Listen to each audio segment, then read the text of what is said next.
안녕하세요. 매일 새로운 사연을 전하는 읽어주는 사연 라디오입니다. 구독과 좋아요, 많은 공유 부탁드립니다. 오늘의 사연 시작하겠습니다. 안녕하세요.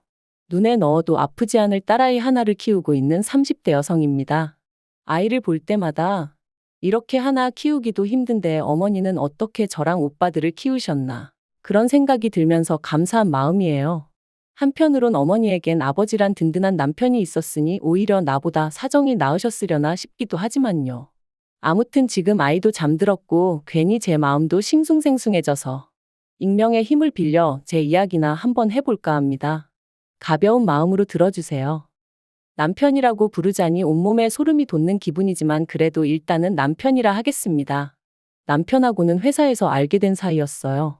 타 회사에서 이직을 해왔다는 남편이 저희 부서에 합류했는데 그때 제가 많이 도와줬지요. 다만 제 딴에는 남편이 낯을 가리는 게 눈에 뻔히 보여서 나름대로 잘 적응하라고 먼저 말 걸어주고 챙겨주고 했던 건데 남편은 제가 자기한테 관심이 있어서 그러는 줄 알았다나요?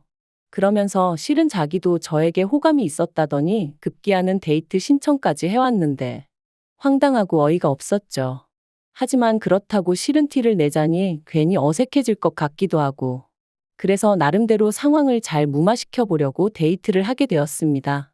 그런데 회사 안에서만 보던 남편과 회사 밖에서 본 남편은 무척이나 다르더라고요. 회사 안에서는 말수도 적고 뭔가 조심스러웠다면 밖에서는 농담도 잘하고 싹싹하고 무엇보다 어찌나 애정 공세를 퍼부어댔는지 몰라요. 그래서 결국 얼마 후부터 저는 남편과 다른 동료들의 눈을 피해 연애를 시작했는데 솔직히 그때만 해도 결혼까지 하게 될 줄은 꿈에도 상상하지 못했네요. 결혼 당시 시댁이나 친정이나 형편이 넉넉한 편은 아니었기에 특별히 큰 도움을 받은 건 없었어요. 다만 남편이나 저나 모아둔 돈은 꽤 있었기에 둘이 모은 돈을 합하고 거기다 대출까지 받으니 비록 전세긴 했어도 서울에서 신혼살림을 시작할 정도는 되었죠. 야무지고 알뜰살뜰 살다 보면 10년 안에 서울에 있는 아파트 한 채는 마련할 수 있겠지. 그런 꿈을 꾸며 신혼을 이어갔습니다. 그때만 하더라도 저희 두 사람 앞에 행복한 미래만이 기다리고 있을 줄 알았지. 이렇게 제가 영원히 남편을 증오하게 될 줄은 몰랐네요. 저는 어려서부터 아이는 둘쯤 낳고 싶었고 그렇기에 결혼 전에도 남편에게 몇 번이나 그런 이야기를 했었어요. 요즘 너도 나도 먹고 살기 힘들어서 애는 안 낳겠다 하지만 나는 그래도 둘은 낳고 싶다고. 내 아이들한테 이 세상이 얼마나 즐겁고 멋지고 아름다운 곳인지 보여주고 싶다 말이죠. 그리고 제가 이런 이야기를 할 때마다 남편은 자기도 마찬가지라며 아이들에게 부끄럽지 않은 부모가 되자 했었고요. 그런데 막상 결혼한 지 1년이 지나 제가 이제 아이를 가졌으면 좋겠다 하니 남편이 꼭 아이를 가져야겠냐는 거예요. 자기는 좀 자유롭게 살고 싶다면서 말이죠.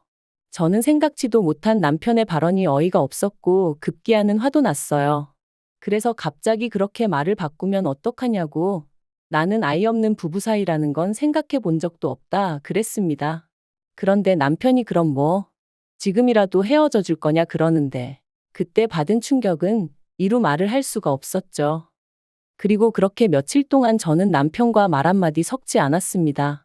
남편은 말이 헛나왔다 하면서도 진심 어린 사과는 하지 않았고 오히려 저를 예민한 여자로 몰고 갔으니까요. 그리고 전 그런 남편의 태도에 더 크게 상처를 받았죠. 사랑해서 결혼했고 그래서 아이가 갖고 싶은 건데 이렇게 비참한 기분까지 느껴야 하는 건지. 정말 시도 때도 없이 제 신세가 불쌍해서 눈물이 다 나더라니까요. 하지만 이혼을 결심하기도 쉽지 않았어요. 비록 당시에는 제가 타 회사로 이직을 한 이후이긴 했지만 그래도 제 인맥이 남편 인맥이나 다름없었고 제가 결혼할 때 누구보다 기뻐하셨던 친정 부모님을 생각하면 어떻게든 잘 사는 모습만 보여드리고 싶었으니까요. 그런데 그렇게 이러지도 저러지도 못하고 어느덧 한 달쯤 흘렀을 무렵 저는 또 한 번 크게 놀랄 수밖에 없었습니다. 제가 임신했다는 사실을 알게 되었거든요. 비록 남편과 사이는 좋지 않았지만 그래도 남편이 애아빠이니 말을 안 할 수가 없잖아요. 그래서 화해도 할 겸 작은 선물 상자를 사서 그 안에 두 줄로 표시된 임신 테스트기를 넣어 식탁에 올려두었어요. 인터넷에서 보니까 이렇게 해두면 남편들이 너무 좋아서 소리를 지르거나 감격에 눈물을 흘리거나 하더라고요. 그리고 저도 솔직히 남편하고 사이가 안 좋은 와중이긴 했어도 남편도 다른 남편들과 비슷한 반응을 보이지 않을까 은근히 기대를 하고 있었죠. 그런데 몰래 안방문 뒤에 숨어서 지켜본 남편의 반응은 너무나 당혹스러웠습니다. 그건 기뻐하는 사람도 감동한 사람도 아니고 말 그대로 좌절하고 화가 난 사람의 모습이었거든요. 뱃속의 아이에겐 미안했지만 남편이 너무 미워서 지워버릴까 그런 마음마저 들었어요. 하지만 친정부모님은 남편이 너무 크게 놀라서 그랬을 수도 있다며 저더러 임신하면 원래 기분이 크게 오르락내리락 하는 법이라고 제가 오해한 거라 하셨습니다. 시부모님 또한 말씀하시길 남편이 원래 무딘 구석이 있지 않냐면서 저더러 별거 아닌 일을 크게 키우지 말라셨고요. 하지만 이후로도 남편이 보인 반응은 제가 알고 있던 태어날 아이를 기다리는 아빠의 모습과는 많이 달랐고 저에게도 하루가 다르게 무심해져만 갔네요. 그러다 하루는 남편이 샤워를 하러 들어갔을 때였습니다. TV를 보는데 홈쇼핑에서 젖병 소독기를 팔고 있더라고요. 그리고 그 가격이 제가 인터넷에서 봤던 것보다 훨씬 저렴했어요. 그래서 얼른 사야겠다는 생각이 들어 제 핸드폰을 찾는데 도대체 이 핸드폰이 어디로 간 건지 아무리 찾아도 안 보이는 거예요. 반면에 남편 핸드폰은 소파 위에 있었기에 일단은 주문부터 하자는 생각으로 핸드폰을 켰습니다. 패턴으로 잠겨 있긴 했지만 연애 때부터 늘 똑같은 패턴이라 쉽게 풀 수 있었고요. 그리고 홈쇼핑 전화번호를 누르려던 순간 어째서인지 메신저가 제 눈에 들어왔고 지금도 왜 그랬는지는 모르겠는데 한번 확인해보고 싶은 충동이 들대요. 그런데 다행이라고 해야 할지 메신저에는 의심할 만한 건 아무것도 없었어요. 그래서 왠지 모를 안도를 하고 통화 목록을 보는데 어떤 한 사람만 성도 없이 딱 두 글자 이름으로 저장이 되어 있는 게 아니겠어요? 그리고 좀 살펴보니까 하루에도 3-4번 넘게 통화를 주고받은 흔적까지. 뭐라 콕 집어 말할 수는 없었지만 기분 나쁜 예감에 제 심장이 벌렁벌렁 뛰더라고요. 저는 그 전화번호를 얼른 옮겨 적어 이튿날 남편이 출근하기가 무섭게 제 핸드폰에 저장을 했어요. 그러자 그 여자 프로필이 제 메신저에 떴는데 제가 아는 여자였습니다. 남편의 오래된 동창이라며 저희 연애할 때 몇 번 술도 같이 마시고 결혼식에도 왔던 친구였죠. 그러니 제 의심은 확신으로 커질 수밖에 없었습니다. 저도 아는 남편의 친구인데 생판 다른 이름으로 저장해놓고 주고받은 메신저는 하나도 없는데 하루에도 몇 번씩 통화는 주고받았다는 게 어떤 식으로 생각해도 말이 되질 않더라고요.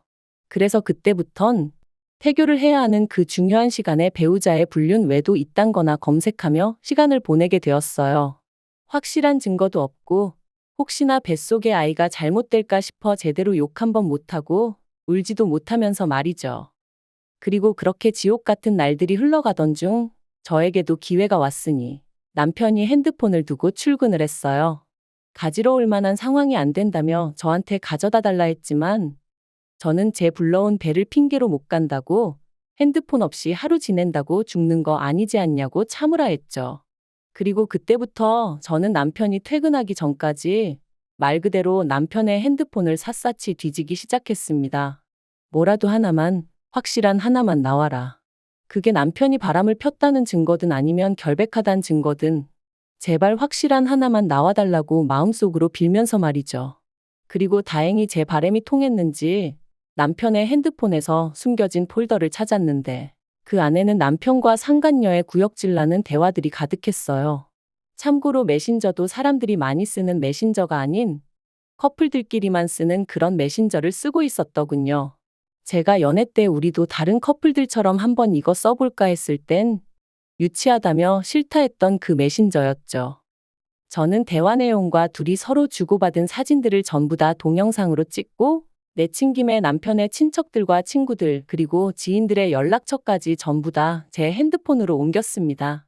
여차하면 남편이 어떤 인간인지 낱낱이 까발릴 생각이었거든요.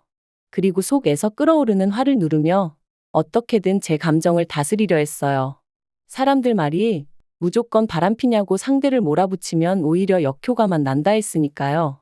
하지만 막상 퇴근한 남편을 보니 냉정한 판단을 내리고 움직이기가 쉬운 일이 아니었습니다. 그래서 결국 그 상간녀 얘기를 꺼내며 언제부터였냐 따져 물으니 전부 다 오해라며 아주 팔짝팔짝 뛰더라고요.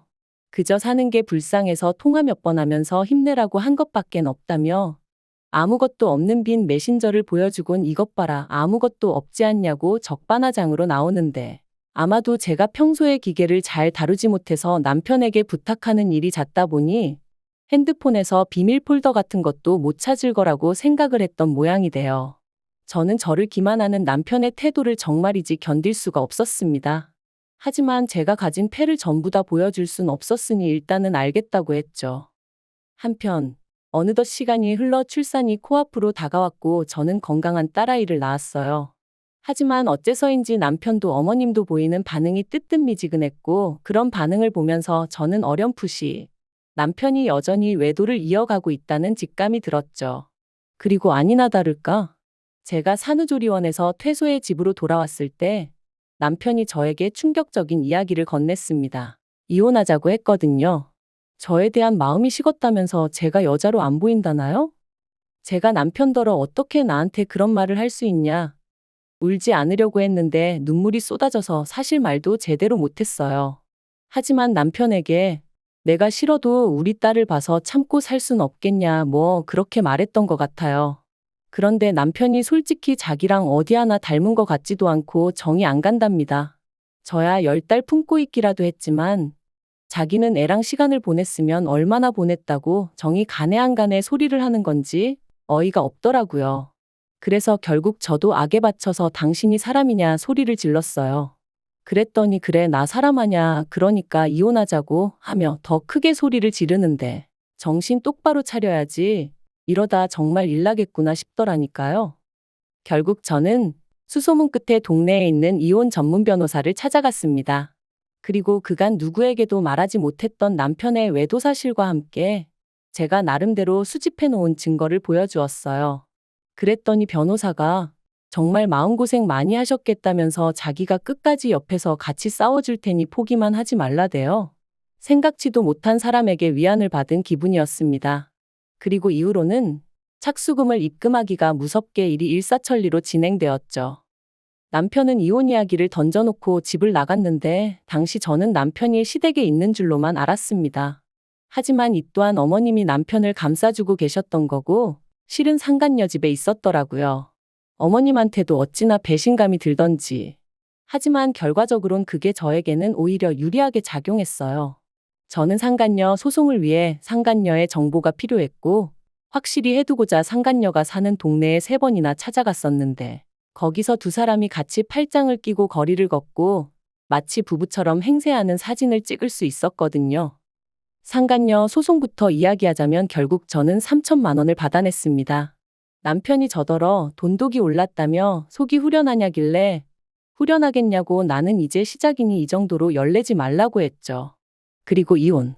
사실 이혼해주지 말까? 어떻게든 버티고 살까 그런 생각도 안 한 건 아니었어요.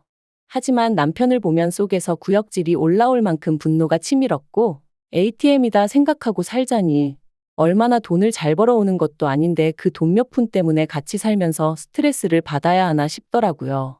그래서 이혼을 결심했습니다. 남편은 안 지나서나 제가 이혼해주기만을 바라고 있었던지라 합의를 하는 건 어렵지 않았어요. 저는 결혼할 때 제가 가져온 8천과 위자료 3천을 원했습니다. 변호사 말로는 결혼 기간이 짧아서 사실 3천을 받아낼 수 있을지는 모르겠다. 좀 더 현실적인 금액을 부르는 게 좋겠다 했지만 남편이 이혼만 손꼽아 기다리는 걸 알았기에 저도 믿질 거 없단 생각으로 3천을 불렀네요. 그리고 역시나 제 예상대로 남편은 순순히 제 말대로 하겠다 하대요. 그리고 저는 어머님에게도 위자료를 청구했습니다. 아들인 남편의 외도 사실을 아시고도 숨겨주셨으니 저희 혼인관계가 파탄에 이르는데 일조하신 거나 마찬가지셨으니까요. 그리고 역시나 남편의 성화 덕분이라고 해야 할지 어머님이 1,000만 원 보내셨더라고요. 이 외에도 여러 가지로 합의를 마친 저희는 이혼 소송을 신청했고 이후로 조정 과정을 거쳐 1달 만에 남남이 되었어요. 하지만 저에게 남은 거라곤 세 사람에게 받아낸 위자료 7천이 전부였고 계속해서 끓어오르는 울분은 어쩔 수가 없더라고요. 그런데 정말 신이 존재하긴 하는 건지 정확히 남남이 된 지 6개월 만에 지인을 통해 남편의 소식을 듣게 되었습니다. 이혼 당시 저랑 남편이 왜 이혼하게 되었는지 저희를 아는 직장 동료들이나 지인들이 정확히 알기를 바랬어요. 만약 그 사람들과 인연이 끊어지게 된다면 그건 제가 아니라 남편이어야 한다고 생각했으니까요. 참고로 저희 남편은 불우한 학창 시절을 보낸 탓에 친구라곤 직장 동료들이 전부입니다. 그래서 그들 중 가장 입이 가벼운 사람에게 저희가 어쩌다 이혼하게 된 건지 전부 다 털어놓았어요. 비밀로 해달라고 해도 어차피 말하고 다닐 게 분명했기에 꼭 비밀로 해달라고 신신당부도 했고요. 그리고 역시나 얼마 지나지 않아 남편이 임신한 저를 두고 바람을 폈고 산후조리원에서 돌아온 저에게 이혼 요구를 했다는 소문이 삽시간에 퍼진 모양이 돼요. 순식간에 회사에서 남편은 쓰레기가 돼버린 거죠. 그래서 남편이 회사를 관뒀다더군요. 하지만 거기서 끝이 아니었습니다. 저는 변호사의 자문을 구해 상간녀 남편에게도 상간녀와 제 남편의 외도 사실을 알렸고 상간녀 남편은 그동안 해외 주재원으로 파견을 나가 있었기에 전혀 눈치채지 못했었다더군요. 그리고 상간녀의 남편이 다시 제 남편을 상간남으로 고소하면서 남편이 그쪽에다 또 3천만 원을 물어주게 된 거죠. 남편이 저더러 정말 이렇게까지 해야겠냐더니 급기야 이후로는 시부모님은 물론이고 신우까지 전화로 사람을 아주 달달 볶아댔어요. 얼마나 더 괴롭혀야 속이 후련하겠냐면서요. 그래서 내 딸이 졸지에 아빠도 없이 크게 되었는데 내 눈에 뵈는 게 있겠냐 했습니다. 앞으로도 내가 할 수 있는 게 있으면 다 할 거니까 그런 줄만 알라면서 말이죠. 그리고 신우더러 아가씨도 상간남 여동생이라고 소문나기 싫으면 내 비위 거스르지 말라니까 그럼 명예훼손이니 뭐니 자기도 가만 안 있겠다대요. 그래서 해볼 테면 해보자고 그랬죠. 막말로 제가 더 무서울 게 뭐가 있었겠어요. 그리고 그렇게 이혼한 지 1년이 되던 작년 겨울 어머님이 연락을 해오셨어요. 사실 어머님 전화번호는 아예 삭제를 해버렸던 탓에 실수로 전화를 받게 된 거였죠. 어머님께서 잘 지냈냐 하시더니 하나밖에 없는 손녀 돌도 못 챙겨준 게 내심 마음에 걸리셔서 연락을 하셨답니다. 황당해서 신경 쓰지 않으셔도 된다고 했어요. 그랬더니 그러지 말고 당신 이야기 좀 들어보라 하시더니 너도 이제 자식 낳아 키워보니 알겠지. 부모 입장에선 자식이 무슨 짓을 하든 감싸고 돌 수밖에 없다 그러시는 거예요. 어이가 없어서 자식이 잘못된 길로 빠지면 못 가게 하는 게 부모 역할이지. 무조건 오냐오냐 해주는 게 무슨 부모냐 쏘아붙였습니다. 그리고는 그런 이야기 이제 와서 저한테 왜 하시냐 듣고 싶지 않으니 그만하시라니까. 남편이 저랑 이혼하고 폐인이 되었다면서 반성 많이 한 것 같다고 저더러 한 번만 기회를 줄 수 없겠냐는 거예요. 어이가 없어서 기회는 무슨 기회냐고 말도 안 되는 소리 하신다 했습니다. 제가 죽어서 썩어 문드러지더라도 남편을 용서할 일은 없을 거라고요. 그리고 혹시나 저희 딸아이를 핑계로 어머님 아버님 혹은 남편이 제 앞에 나타나는 일은 없게 해달라고 했어요. 이혼할 때 핏줄이고 뭐고 필요 없다 한 게 남편이었으니 저는 애한테 네 아빠 죽었다고 할 거라고 할머니 할아버지도 다 죽고 없다 할 거라고 그런 줄 아시라 했죠. 그랬더니 어머님이 천륜이 네 멋대로 끊어지냐 하시길래 그거 먼저 끊고 도망간 게 어머님 아들인 거 기억 안 나시냐? 조심하셔라 그러다 또 어떤 엑스한테 눈 돌아가서 그땐 어머님하고도 연 끊는다 하고도 남을 작자다 그래버렸네요. 그리고 지금 오늘 이렇게 과거를 다시 곱씹다 보니 누군가 저에게 그러더라고요. 그래도 아이 아빠인데 남자가 순간 한눈 좀 팔 수도 있는 건데 참고 기다리지 그랬냐고요. 비온 뒤에 땅이 더 굳어지는 법이라면서 말이죠. 하지만 그건 자기가 겪어보지 않아서 그래요. 믿음과 신뢰를 저버리고 쾌락만 쫓는 사람이 무슨 애한테 좋은 본보기가 되어주겠어요? 아무튼 오늘로써 다시 한번 과거는 훌을 털어버리고 아이와 저 두 사람의 행복한 앞날을 꿈꾸며 한 걸음 한 걸음 나아가 볼게요. 긴 이야기 들어주셔서 감사합니다. 오늘의 사연은 여기까지입니다. 구독과 좋아요, 알람 설정해주시면 앞으로 더 좋은 사연으로 찾아오겠습니다. 감사합니다.